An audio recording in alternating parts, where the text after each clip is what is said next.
Hey everyone, and welcome.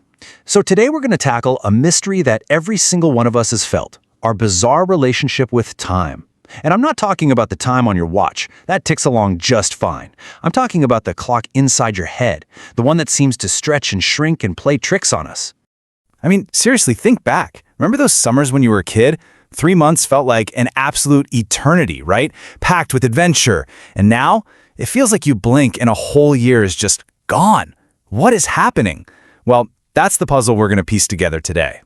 This really just captures it perfectly, doesn't it? On one side, you've got childhood, where a single month is jam-packed with new stuff, new friends, new places, new skills. It feels endless because you're constantly making new memories. But then you look at adulthood. So often it becomes a loop. Wake up, commute, work, home. That routine makes everything blur together. And this isn't just a feeling, you guys. It's a real, measurable, neurological event. Okay, so to start digging into this, our first clue is hiding deep in our brain's chemistry. It turns out our internal clock isn't just ticking away on its own. Nope, it's constantly reacting to a super powerful chemical, dopamine. Yeah, most of us know dopamine as the feel-good chemical, right? It's all about reward, motivation, that rush you get. But what's so wild is that new research is showing it has this secret second job. It's actually one of the main things controlling how we experience the passage of time. So check out this incredible study. Scientists taught mice to guess if a sound was longer or shorter than 1.5 seconds. Then, and this is the cool part, they used something called optogenetics, which is basically using light to turn on specific brain cells to give the mice a big boost of dopamine. The result? It was amazing. The mice started acting like time was speeding up. They consistently thought the sounds were shorter than they actually were. And this quote from neuroscientist Rui Costa just nails it. Our sense of time isn't set in stone. It's super flexible, and it's directly connected to the chemical cocktail in our heads at any given moment. You just tweak the brain chemistry a little bit, and your whole perception of time can get warped. And that brings us to that old saying, time flies when you're having fun. Well, it turns out that's literally true. When you're having a great time, your brain gets a rush of dopamine. That dopamine makes your internal clock tick faster. So your brain is firing off all these internal ticks really quickly. And when you compare that huge number of ticks to the actual time on the wall clock, your brain goes, whoa, that must have been a really short amount of time. It's a real thing. But dopamine is only one piece of the puzzle.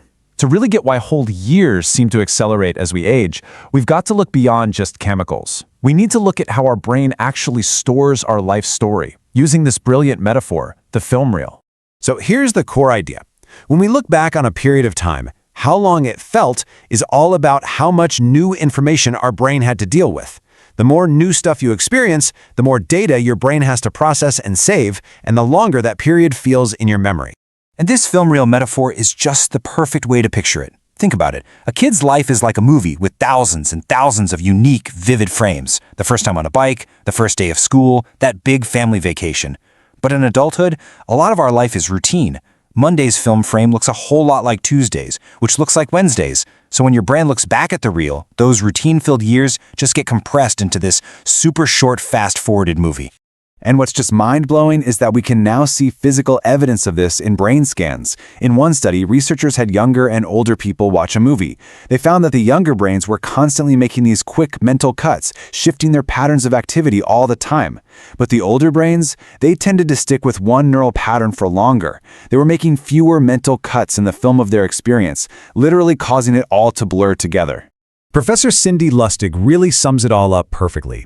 If you want your time to feel more expansive, if you want to look back on a year and feel its weight and its richness, routine is the thing you've got to fight.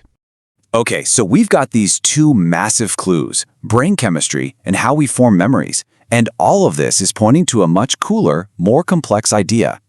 Our brain doesn't have one simple little stopwatch tucked away somewhere. It's way more interesting than that.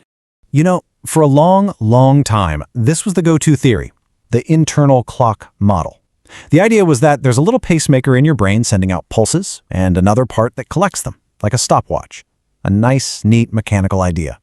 But as we're seeing, that model is just too simple. Our sense of time isn't made by one little clock. Instead, it's something that emerges from a whole bunch of different systems all talking to each other. And this shows us a really weird feature of our time sense, called the scalar property. Basically, it just means that the longer the amount of time we're trying to guess, the worse we are at it. For example, if you try to guess when 5 seconds have passed, you'll probably be pretty close. But if you try to guess 5 minutes, your guess is going to be way off. A real stopwatch doesn't do that. It's precise no matter what. It tells us our brain's clock is squishy and organic, not mechanical. So, in the end, the story of time inside your head is written by all of these things working together. It's a collaboration between your dopamine levels, the number of new things you experience, how much attention you're paying, even your own heartbeat. It's a grand synthesis of your entire self. And that brings us to the most powerful part of all this. Now that we kind of understand how it works, can we actually do anything about it?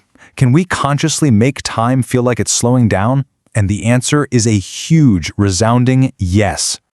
So the game plan is pretty straightforward. If you want to look back on your life and have it feel long and full, you have to intentionally give your brain more unique frames for that film reel.